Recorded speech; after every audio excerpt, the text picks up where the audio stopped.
Good afternoon. It's Friday, the 12th of August, 2016, just after 1 o'clock. Welcome to UK Column News. I'm your host, Brian Gerrish. I will be joined by a live video Skype link by David Scott with Northern Exposure. Well, a word on the weather. It seems that summer has returned to quite a bit of the UK at the moment. So we do have some blue sky and sunshine down here in Plymouth. And I think the forecast for the weekend is pretty good. And what can we say? Delighted with that. Well, matters defence have been of interest to the UK column for quite a long time. We predicted that Britain's armed forces were to be undermined, broken up. This was principally to help force Britain's armed forces into an uneasy partnership with particularly the French, but it was also to help form joint EU military forces. And I'm going to say that the bulk of our predictions over that made 4, 5, 6 years ago have turned out to be correct. But we're fascinated to see really the quality of some of the senior officers who are now attempting to defend the pitiful state of particularly Britain's Royal Navy. And this particular gentleman was brought to my attention. We'll bring him in. He's Admiral Alex Burton, Rear Admiral Alex Burton. And he's been very big on Twitter over the last 24 hours. He seems to be getting very excited over the fact that there's been some criticism of Britain's armed forces. And it's now emerging into quite a bit of the international media that, quote, Britain's Royal Navy is in a pitiful state and is certainly unable to properly support the Americans. That produced some tweets from the Rear Admiral, and he said that we had 3 capital ships with 2 on the way. Now, when he's talking about capital ships, he's talking about major warships of great power and intent. What he's really talking about is troop carriers designed to put the Royal Marines ashore. So this is not huge numbers of troops. In the right scenario, this can be very effective, but very questionable as to whether at the moment we can actually state that we have capital ships. Now, what's interesting about this Twitter dialogue is that Peter Hitchens got involved, and with regard to the aircraft carriers that are still not in service, he said, well, it's more or less, it's no good the Admiral crowing about the aircraft carriers, no planes to put on them, and hardly any escorts. And back came Alex Burton, and he said, don't like the word escort, but we've got 19 frigates and destroyers and a large F-35 order in the last defence review, and that questions your comments. Well, of course, the word escort for frigates and destroyers is absolutely correct, and of course what these ships are needed for in one of the most prime roles is actually to defend aircraft carriers. So we're in the position at the moment, those aircraft carriers not fully built, not in service, don't have the aircraft, and even when the aircraft arrive in 2017-18, of course, it's going to take at least another year for those crews to be trained up to operate them. And the Admiral seems to have forgotten that the Type 45 frigates are not able to deploy because they don't seem to work in warm water. Well, let's have a look at the Twitter page again, because I think it's worth having a look at. He says he's commander of UK Maritime Forces, husband, father, warrior, and sailor. And I don't know if I'm the only person here, but I'm slightly concerned about the way this senior officer sees himself. He's been promoting some very dubious analysis on the invulnerability of American aircraft carriers. And just to be a little bit professional here, very powerful ships, but they need their escorts in order to make sure they're fully protected. So at the moment, UK is struggling to get its carriers to sea, and there are no aircraft. And this tweet from the Admiral, I think, deserves the prize, because it says, with a picture of cars in an early morning traffic jam, presumably from 9 to 5, what you need to do is join the Type 45. And we'll just add to that sorry, that it's a shame that they don't work in warm water. So we'll bring in David. Of course, the Royal Navy has been bringing a huge amount into the economy north of the border. I'm going to catch you on the hop here, but how do you see things going now that Nippy Sturgeon is running around in Europe trying to see whether they'll still support her? Is she going to support the Royal Navy?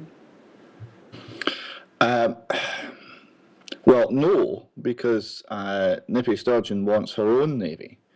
She doesn't want to be part of the UK and will do everything possible to break it up.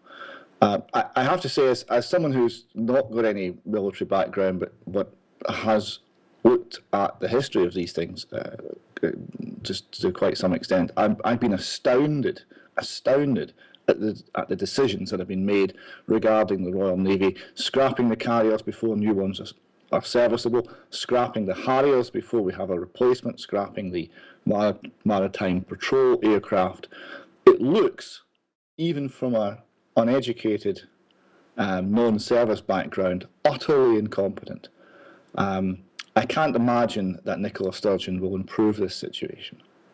I don't think she will, and of course you raised some good points about her recent trip to Germany, which we'll come on to a little bit later in our news today. But fascinating times.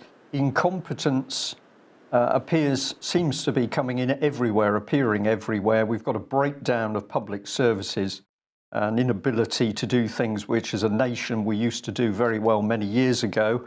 And I also know that you're going to be talking a little bit about this with the Cloward-Piven scheme or psychology later in the programme. But just give us a taster of what that is about. It's a doctrine of breaking down a nation state, is that right? Yes, this is tied into George Soros, it's tied into Saul Alinsky, and it's tied into the Frankfurt School of Cultural Marxism. And the objective is to destroy the society so a new socialist, communist society can be built in its place. And it does this by overloading and breaking down things such as the welfare state as a matter of policy. And the poor are used to achieve this. Now it's all sold as though it's been done for the poor. It's nothing of the sort. They have simply been used to achieve a political end. A very dangerous political end. Okay, well, we'll come on to that a little bit later, as I've said. But we're going to get straight onto the subject of how do you get into a nation state? How do you control politicians? How are Britain's MPs being controlled, and why are they doing the dirty work of people who are quite clearly hostile to the basic nation state of Britain? And in that I'm including, of course, Scotland, Wales, Northern Ireland and England. Well, the subject is the abuse of children, and I'll pop this one back on screen because I stand by this. Why do we keep banging on about child abuse? Because this is the engine of the criminal, perverted Westminster elite. And if we get to grips with what's been happening with our children, we will be able to identify the criminals who are currently running the country, and we are going to be able to improve the country. Now, we're not just talking here about Westminster, because of course we can follow this story north of the border.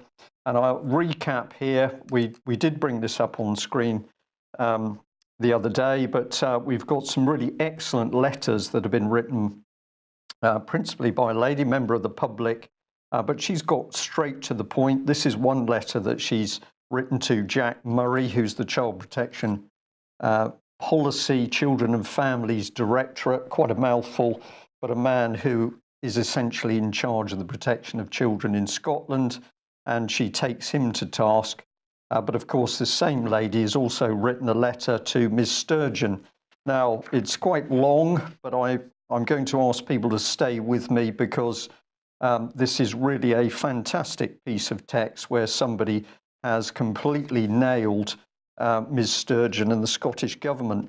So it's an open letter. It's your refusal to uphold the rule of law. It says, "Thank you for your acknowledgement to my letter received by you on the 5th of August 2016. The hounding of the Docherty family, which was unlawfully instigated by Police Scotland after Brian Docherty reported a man who offered him £25,000 for access to his 4-year-old autistic son, continues. The 4 Docherty children remain in care in the Republic of Ireland.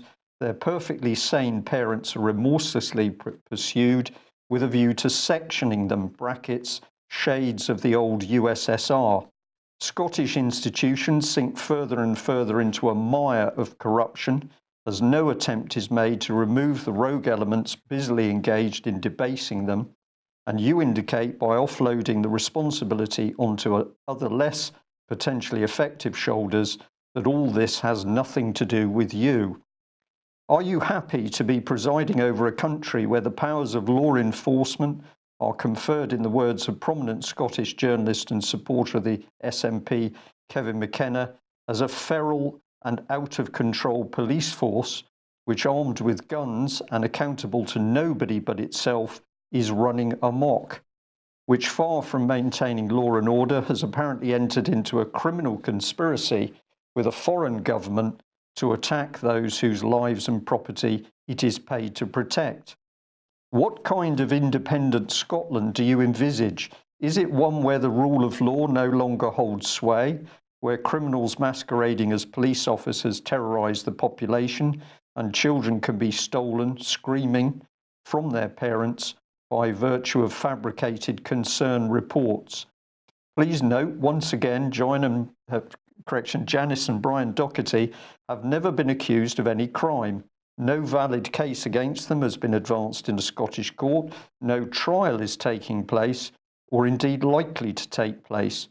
You would not, therefore, be violating the separation of powers should you choose to intervene on their behalf. You would simply be upholding the rule of law and the right of law-abiding people to be left in peace. Again, there is no evidence beyond unsubstantiated allegations elicited by Police Scotland and dismissed out of hand by an inconveniently honest judge in an Irish court to suggest that Janice and Brian Docherty are anything but irreproachable parents. Indeed, the appointed guardian ad litem has written to them as follows: from my own perspective as a children's guardian ad litem, I can assure you that I believe and have informed the court that you have 4 wonderful children whose presentation abilities, sensitivity, and care for one another is testament to you both and the loving which you've provided to the children. You should therefore only be endorsing this lady's unbiased professional opinion you would therefore only be endorsing this lady's unbiased professional opinion should you intervene with the Irish government to restore the Docherty children to their loving parents.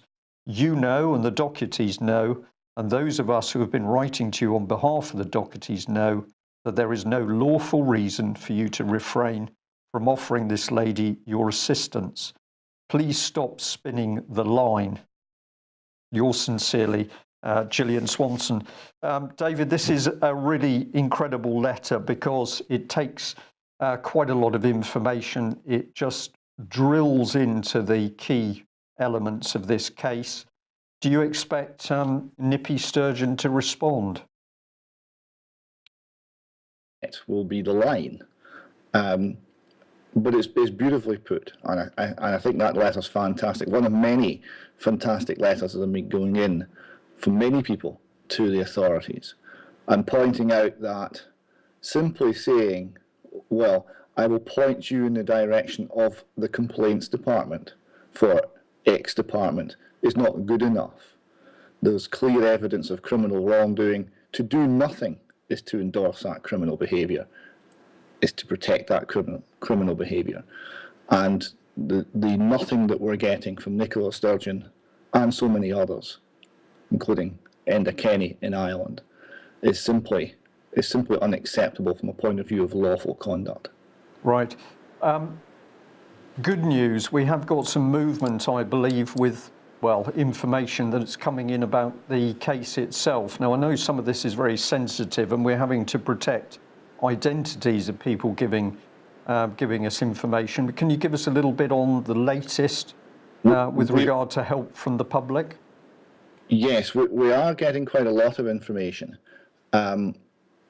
We're trying to get, on one front, a full picture, without any help from Police Scotland, I mean, a full picture of Alan Lowe, and we hope to have something shortly on that up on the website. And we're also unpicking the relationships between some of the other players in this story.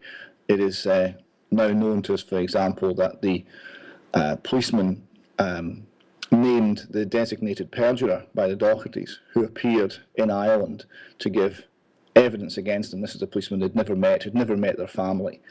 And he stood up and he recounted how delusional these people were, despite that being also out with his professional competence.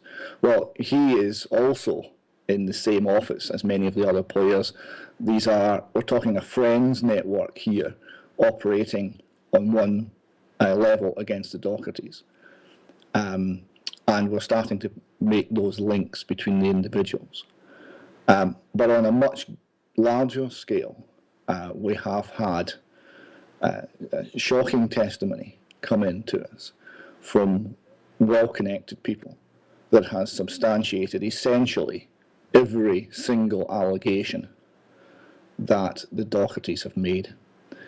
It has substantiated their worst nightmares about what was going on when there was excavations on that estate.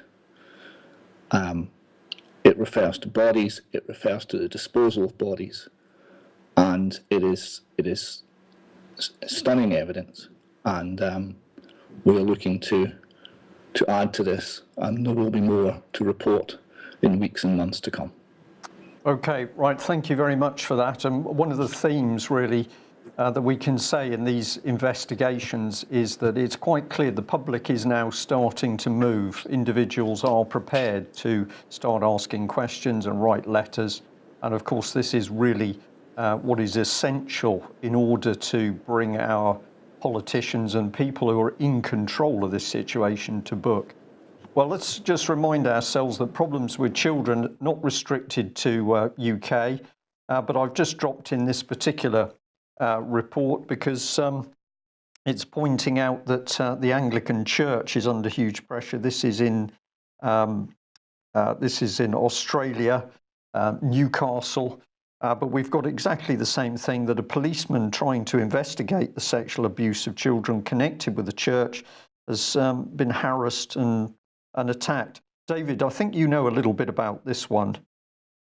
Well, it was interesting. This was a church officer, in fact, who was charged with investigating, became the target of home attack. Now, this is again something that we're seeing a pattern. One part of the pattern is if you ask the wrong questions about the wrong people, we will target your family. Not you, we'll target your family. Now, this can be in terms of home attacks, in terms of violence, or in terms of using social services to seize the children, a common threat, one that your policeman John reported as a threat that was made against him. So we're seeing the very nastiest element of totalitarian regimes and how people are controlled by fear manifests itself all around the Anglo-Saxon world. All around the Anglo-Saxon world. And how interesting, isn't it, if we think back, and we're going to be talking about the child abuse inquiry in a minute, that of course we had Ms. Goddard brought in from New Zealand, but she didn't last long. Well, just to reinforce this point that this stuff is going on in Europe, it's going on overseas. This is a very brave lady, Roly Post, and this lady was working for the European Union. She was tasked to go into Romania to look at conditions in the children's homes, and she quickly discovered that actually Western world was being told a lot of untruths about what was going on, and they certainly weren't being told that children were being taken from these orphanages and trafficked for abuse. When she tried to do something about it, she was threatened herself. She later lost her job. and she produced this book, which I'd encourage people to get hold and read. I believe it's available as a free PDF now on the internet, Romania for export only. And this is the story of this lady and a very brave lady colleague when they tried to do something about what was happening with these children. And I can tell you that in the book, she talks about contacting British MPs. And of course, what did they do? Nothing. Well, let's remind ourselves of the power of the British state. This was an earlier BBC report, and it was talking about the Crown Prosecution Service being fined because they lost data, fined £200,000 over the theft of interview films from a laptop. But basically, this was video footage linked to 31 investigations containing dozens of abuse victims. And oh dear, that data went to a company called Swan Films in Manchester, and there was an unfortunate break-in, and unfortunately all of that data disappeared. So we've got the British state losing documents to do with Israel and nuclear weapons. We've got data being lost due to child abuse inquiries, films. Bit of a problem, really, losing all of this stuff. It's very careless. Well, let's just have a look at what's behind the fear factor in the British state. This is a network that we did a while ago, but before we move on to the child abuse inquiry, I think it'd be useful to recap. So here we go. Westminster VIP abuse ring. And of course, this is a key part of it, the Grafton Close Children's Home, Richmond Borough, which was supplying children. We had the Elm Guest House in Barnes with a gay and paedophile guest list, senior MPs, Cyril Smith, high-ranking police, wealthy men, National Front, Sinn Féin, Royal Household, MI5, pop stars, and apparently even the Soviet spy Anthony Blunt. And the key lady running the organisation, Carol Kazir. But we also had links into the Conservative Group for Homosexual Equality, chaired by Ian Harvey, a junior Foreign Office Minister. We had the Tory Monday Club with links, and also we had some tenuous links with Peter Wright, and paedophile, who was used as a children's home consultant. He was linked himself to key members of the Thatcher government, and that brings us in a neat little circle back to those conservative groups. Well, we had the National Children's Bureau Health Minister was Virginia Bottomley, patron, not a lot of progress there. We had links through from Peter Wrighton to the Paedophile Information Exchange, and that brings us nicely to Harriet Harman and the National Council for Civil Liberties, now known as Liberty, which, amongst other things, campaigned for relaxation of rules on pornographic pictures of children. Well, there was a police raid connected to the Carol Kazir Elm Guest House, and she was then quickly to die of a drug overdose. But abuse victim Chris Fay says that she was murdered. And Chris Fay is later threatened and has had some pretty unpleasant experiences with the police in London. Abuse victims also been threatened by the police, and the only conclusion you can come to is that you've got the high-level protection of paedophiles. Now, I'm going to add this one. This is South Wales case. UK column reported for years on this. A little girl, Bonnie Lewis, kidnapped at gunpoint, not in Ireland this time, but in Florida, after false accusations were made against the mother by Neath Port Talbot Social Services. And despite the fact that all of the evidence has now surfaced, the girl, an adult, has not been reunited with her mother. So what took place? There was a failure to diagnose a serious illness of the little girl. A healthy appendix was removed by Neath Hospital when they had no license to operate. There was a cover-up of a severe post-operative abscess, excessive prescription of drugs. Some of those drugs were not approved for use on children. negligent prescription of oral morphine, incorrect discharge in prescription forms, confused and incompetent hospital referrals, false denial of Bonnie's pain by doctors and social workers, and of course when the mother took the girl to America and achieved a proper diagnosis of Zollinger's disease, Neathport Talbot Social Services arrived with a false passport and the child was taken. David, this one we followed for some time, but of course there are great similarities with what has happened to the Dochertys, because in this case it was when the mother started to point out that outrageous malpractice was going on in the local hospitals. This is when the state started to close in on her, and ultimately her child is taken at gunpoint in a foreign country, aided and abetted by social workers and false documentation. Dochertys in Ireland, there seems to be a pattern to this. I think we might have lost audio, which is a shame. Have we got you? Yes, I beg your pardon. Okay. The critical thing is that the most dangerous thing you can do in Great Britain is to tell the truth about the authorities. Okay. Thank you for that, because this is exactly it. So let's bring in Jersey, Haute de la Garenne. And we've got here, at the time, it said police set to question 13 celebrities, politicians and sports stars in investigation into historic child abuse on the Isle of Jersey. We put over the top of that, spot the key words, historic, they're just allegation, but they're celebrities and famous people. And we now know that alongside our very brave Metropolitan Police whistleblower, the police who were initially brought in to investigate and were convinced children had been abused at this location, they were later vilified and removed from the job.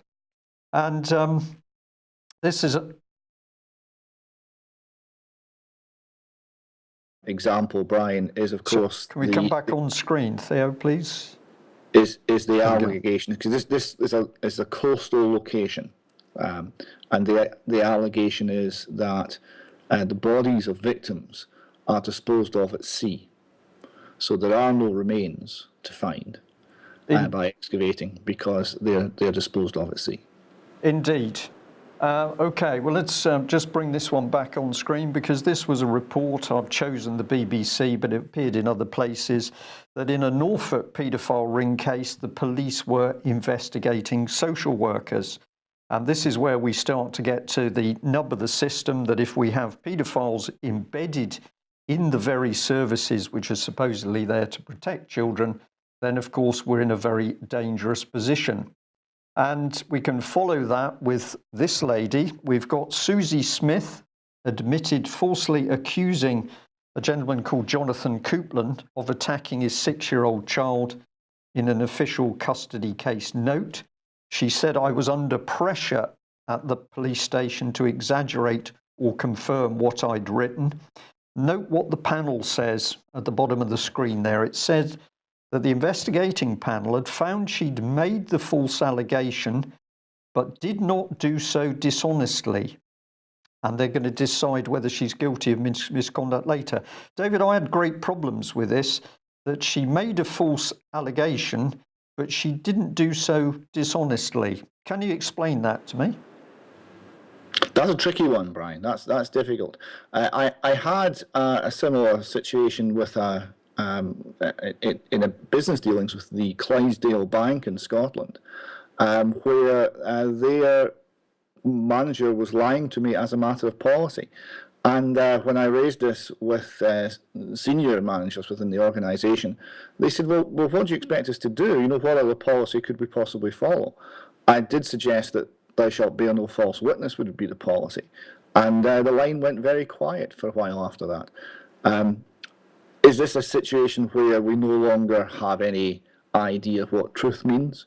Have we lost all sense, at least in government circles, that there's anything other than convenience, there's anything other than what fits, what gets the next salary, what pushes the the problem down the road for another mile.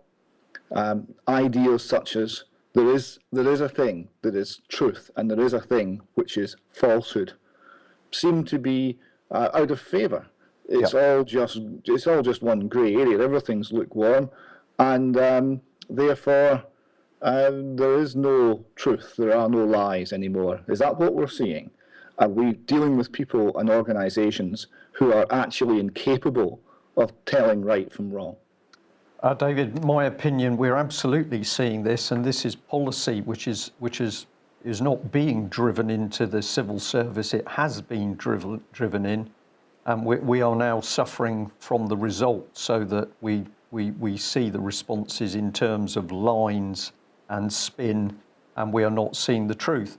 I think it's reasonable to say that we're now nearly 2 weeks in to requests for 2 senior politicians, former policing officer Mike Penning and his replacement Mr. Lewis.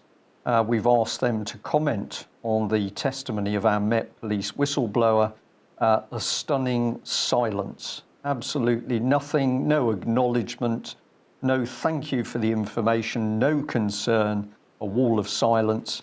And then from our Home Office to date, we have simply concern, could we tell them at what point in the tape the name Mr. Penning is mentioned? No concern for the little girl dead in the gutter, or the other children being horrifically abused in London, or the cover-up by the authorities.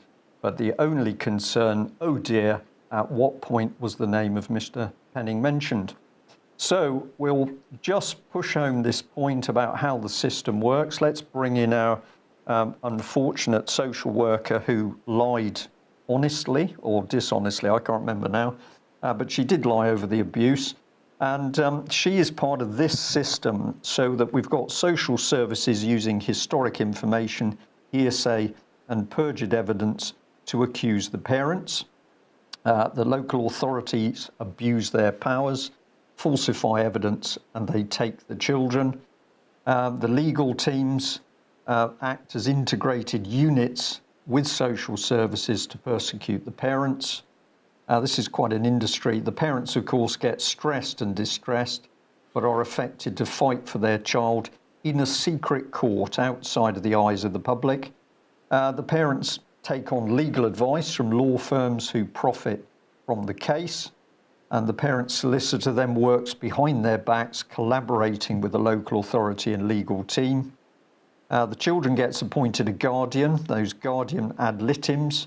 Now, to be fair, in the Dochertys case, we've just heard that that individual was prepared to say the Dochertys were very good parents, but in many cases we see the guardian ad litem simply doing the bidding of the courts. And the guardian is appointed a solicitor who sides with the guardian, of course, rather than the child. The parents get stressed by being told to undergo psychiatric or psychological reports. That has happened to the Docherty family. And the parents are then drawn into a web of secret hearings where they are guilty until they can prove their evidence, their innocence, I beg your pardon. Meanwhile, the child suffers distress and neglect in foster care or a care home.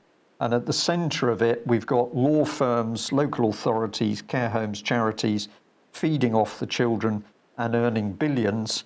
And let's reinforce this picture because, of course, it was the very brave social worker, Carol Woods, who has told us in interviews that she was told to lie by the local authority so that they could steal children. There's no misunderstanding here, David, is there? This is a template system. It's a criminal conspiracy to take children and make profit from those children. It's a criminal conspiracy at one level, and at another level, it's something slightly different. There's a school of economics called public choice economics, which was developed by two economists in America called Buchanan and Tulloch. And what they showed is that the sort of economic decisions that people make when they're in the private sector are mirrored by decisions they make in the public sector. So all of the things that they say about how it's all for your good, the public sector is there to serve you, and all of the chit-chat that you get, that it's a public service and that it's selfless, is actually not true. Now, what they showed is that you can predict quite accurately what people will do to simply maximise their own personal advantage. So when you're looking at something like a public service that provides childcare or security like the police or healthcare, then what the agenda is to maximise the amount of public resources that are captured for that service. But because there's a disincentive to work, because people are naturally a bit lazy and will try and have an easy life as they possibly can, there's a corresponding attempt to minimise the amount of actual childcare or healthcare or safety that you provide. So you get to a situation where we pay more and more and more, and we receive less and less and less, as anyone who's had their home broken into recently will probably attest. So you have a huge publicly funded massive state where people are making individual choices to benefit themselves that mitigates very much against any sort of fair treatment for the ordinary man or woman in the street.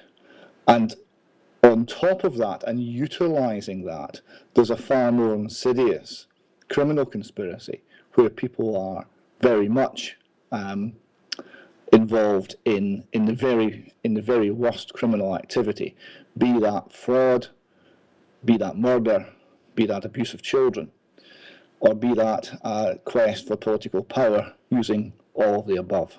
Yeah. Okay, well, let's jump in now to the saviour, because apparently it's this lady, Alexis J, because she's the lady who's going to take on the child abuse inquiry south of the border. She has said that politicians wanted to keep a lid on it, but as we're going to see, she is going to take them on and sort it out. Now, I've labelled the pearls of wisdom and respectability there, and just want to keep those pearls in mind, because as we'll see in a minute, she does come under a rather different guise.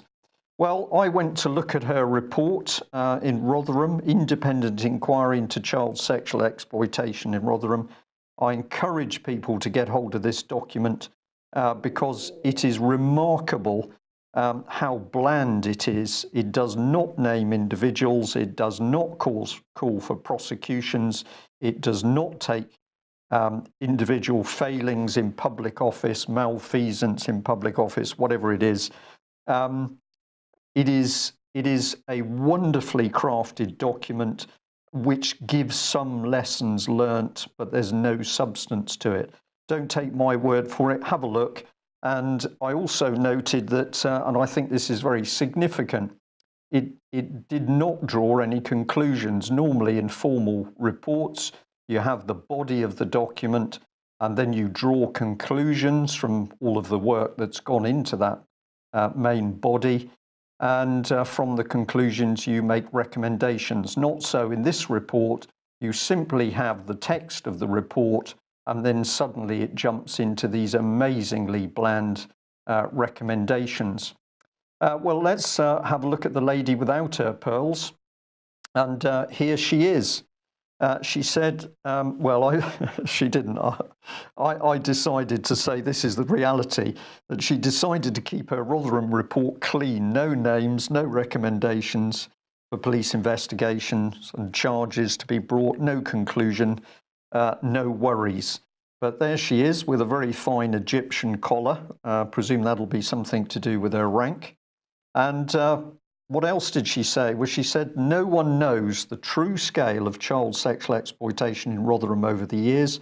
Our conservative estimate is that approximately 1,400 children were sexually exploited over the full inquiry period, 1997 to 2013, but nobody knows. Nobody knows. And she then goes on to say, and I think this is the key bit, the abuse is not confined to the past, it's carrying on today. So no worries, we've had the investigation, we haven't named anybody, we haven't got anybody into court, it's continuing, but no worries. And we've got this one. Over the first 12 years covered by this inquiry, the collective failures of political and officer leadership were blatant. At an operational level, the police gave no priority to child sexual exploitation, regarding many child victims with contempt and failing to act on their abuse as a crime. David, this is absolutely key because she doesn't talk about people, she talks about officer leadership. It was the leadership at fault. The people were fine. It's just that maybe they lost a few documents. Their leadership was a bit dodgy. Is this woman in the real world? Well, yes, there are never specifics. No one's held to account, because what do you get if you have this failure of leadership? You get early retirement and a golden goodbye, it would seem. That there is no actual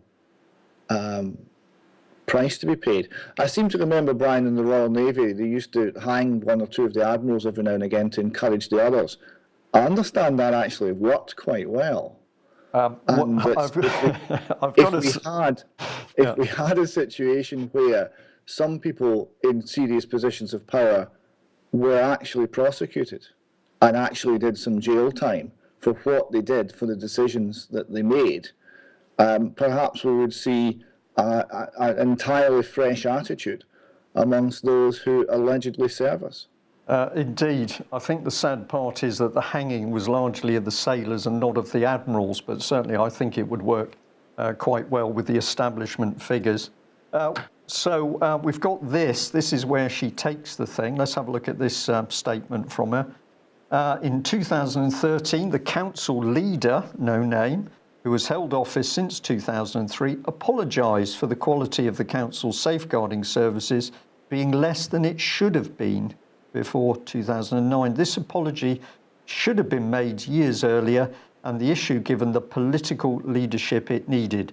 This is absolute cover-up material, absolute cover-up material. We don't know how many thousand children have been abused, with the full horrors of what that means. But this was a little bit of a leadership problem by an unknown person. And if we correct the political leadership, everything will be okay. Well, just the lady to come into the big inquiry. So we get rid of her Egyptian period, and she's now in the big pearls. She says she's committed to ensuring that this UK inquiry does everything it has set out to do, and does so with pace, with confidence and with clarity. And she's made a vow to fearlessly examine institutional failures past and present. Now, I see in our chat room somebody has said, well, actually, Rotherham victims of abuse have actually praised her. Well, I'm interested in that. All of my senses say that this lady has been brought in to do a job. Keith Vaz is singing her praises, and perhaps that's a good reason to suspect something's not right. But of course, the other remarkable thing is that Miss Goddard apparently left because she didn't have any real understanding of English law. So we've brought in Miss J, who has no qualifications in law whatsoever. Well, the Home Office is pleased. This is Amber Rudd, and this is what she's got to say. Let there be no doubt our commitment to this inquiry is undiminished. We owe it to victims and survivors to confront the appalling reality of how children were let down by the very people who were charged to protect them, and to learn from mistakes of the past.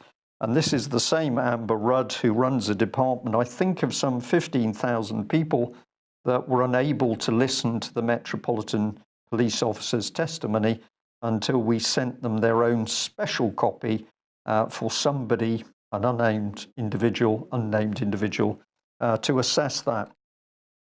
Well, let's leave child abuse, but we will hop back to Nippy Sturgeon, because those nasty Germans, I understand, have been a bit unkind to her.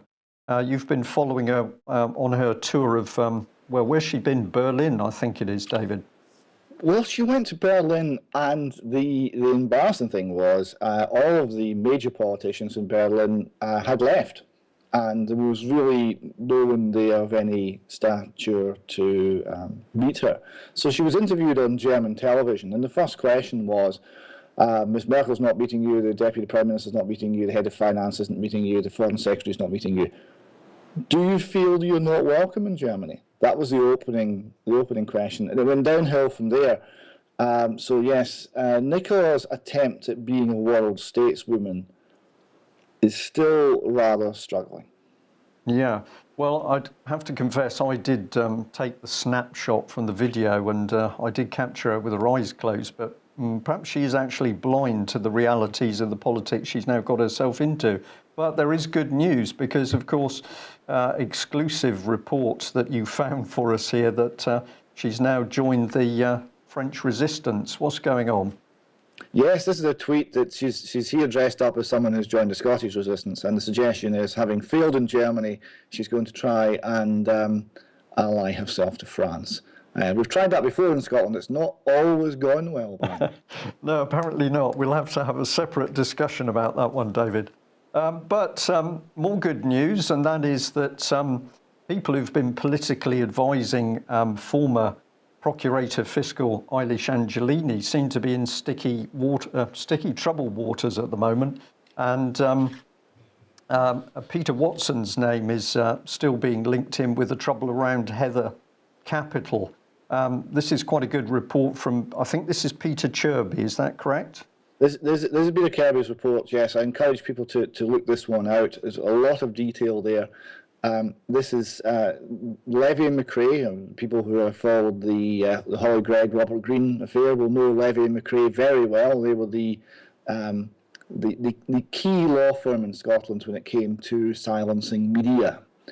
Levy and McRae and their former partner and now suspended judge Peter Black-Watson are both still on the line for a very large multi-million-pound claim by the liquidators of Heather Capital. So that's going forward. It's going forward to proof stage. We'll watch this one very carefully. It's going to be interesting. Yeah, it's a bit of a shame that that senior legal man, Mr. Watson's been caught up in this, and of course he was a judge as well. But we'll wait. He was. He had to be suspended as a judge. He offered to stand down, but Lord Gill uncharacteristically said, "No, that's not good enough." In order to maintain the high standing of the Scottish judiciary, he required to be suspended. So that's pretty bad, Brian. Pretty bad indeed. Now, more good news, because you're telling us that the Catholic, or elements of the Catholic Church, have decided that they're not very happy with the named person scheme either. And so we've got this little report here from the Diocese of Dunkeld. Where is that actually?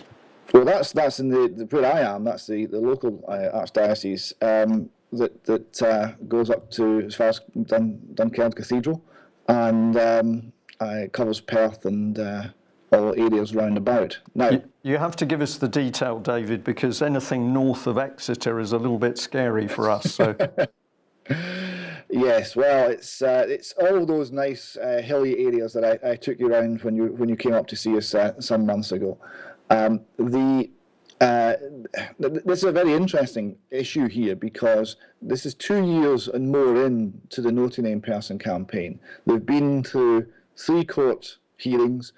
They've had a major win with the Supreme Court, and only now is the Roman Catholic Church starting to say, well, actually, this is an assault on family life. We shouldn't have this, and they're encouraging, the bishop is encouraging his parishioners to sign the No to Name Person petition. So that's a very major move forward as we get one of the main churches now backing this campaign. Still no word from the Church of Scotland. They seem to believe whatever the Glasgow Herald tells them to believe, as far as I can tell. But we have hope that maybe they will at one point see the light and realise that fascism is not something that's compatible with Christianity. Yeah. And we are really encouraged by, well, the quality of material that's coming out, other people really focusing on what's happening. We mentioned the Alice Through the Looking Glass, Alice Moore blog spot yesterday. Several people said, can you give us the address for that? So it's on the top of this screen if you choose to freeze it. But the article that you picked up on was, I was intrigued by the Express article, revealed that New Zealand had abandoned the Gerfect Light scheme after branding it useless. Yes, this is very interesting. That New Zealand, which is a country made up mostly of Scots who learned to win at rugby, and of a similar size to Scotland, very similar makeup in many ways. They had a Gerfect-like scheme, which was to watch people and introduce services and to sort out their lives for them, courtesy of the state. It was branded useless, but very interestingly, the minister responsible in New Zealand wrote in the margin of the proposal document containing this policy, "Not on my watch. These are children, not lab rats." Now, New Zealand is very fortunate to have a minister who's still able to think with that degree of clarity. We don't have anything approaching that in the SNP administration in Scotland, I'm afraid. They are no longer able to identify the difference between children and lab rats, but we're trying to educate them, Brian. Okay. All right. Well, look, let's. We've got a couple of minutes left. Let's just bring in the subject of agendas which are changing society, and this is your Clyward Piven report here from discoverthenetworks.org. Yes, I didn't know about this until this last week. This is dates from 1966. It comes from Columbia University. Two people at Columbia University by those names.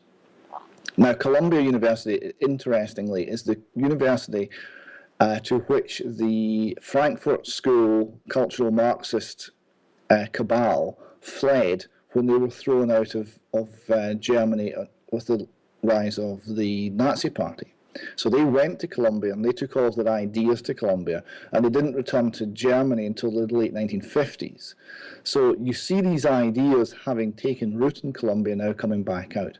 And what this policy was to destroy the society, destroy Western society, destroy the welfare state by overloading it with demands so that the entire system would break and the economy would break and they would destroy capitalism by that subversive means so that they could build their communist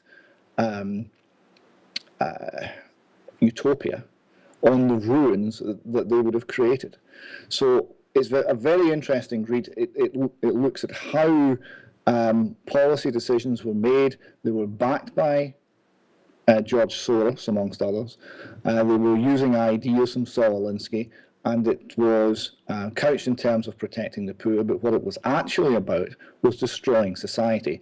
The poor were merely pawns in this strategy. Right.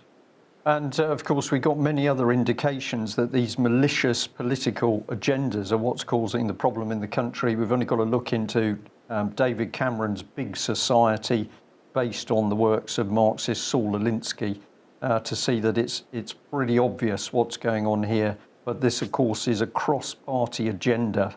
The party differences are simply part of the puppet show for the public, but the real agenda driving through in the background. We're now at the stage still of children being stolen. Okay, well, let's bring in good people. I think it's appropriate to remind ourselves that there are good people out there who are prepared to take risks to do the right thing. And this lady, Bethan Jenkins, one of the Welsh Assembly members, is very much in my mind because this lady has been prepared to take on colleagues in the Welsh Assembly to get to the truth of the Linda Lewis affair. And she quickly found, of course, that she had some pretty aggressive responses from her political colleagues, and indeed was not too impressed by the attitude of the local South Wales police. What do we need to do? Well, when good people appear, be it the Metropolitan Police whistleblower or Carol Woods or this lady, we need to see the public support swing right behind them.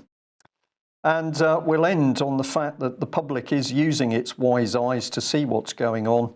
And David, you found this picture of one of your Scottish colleagues, I think, which would just pop on screen.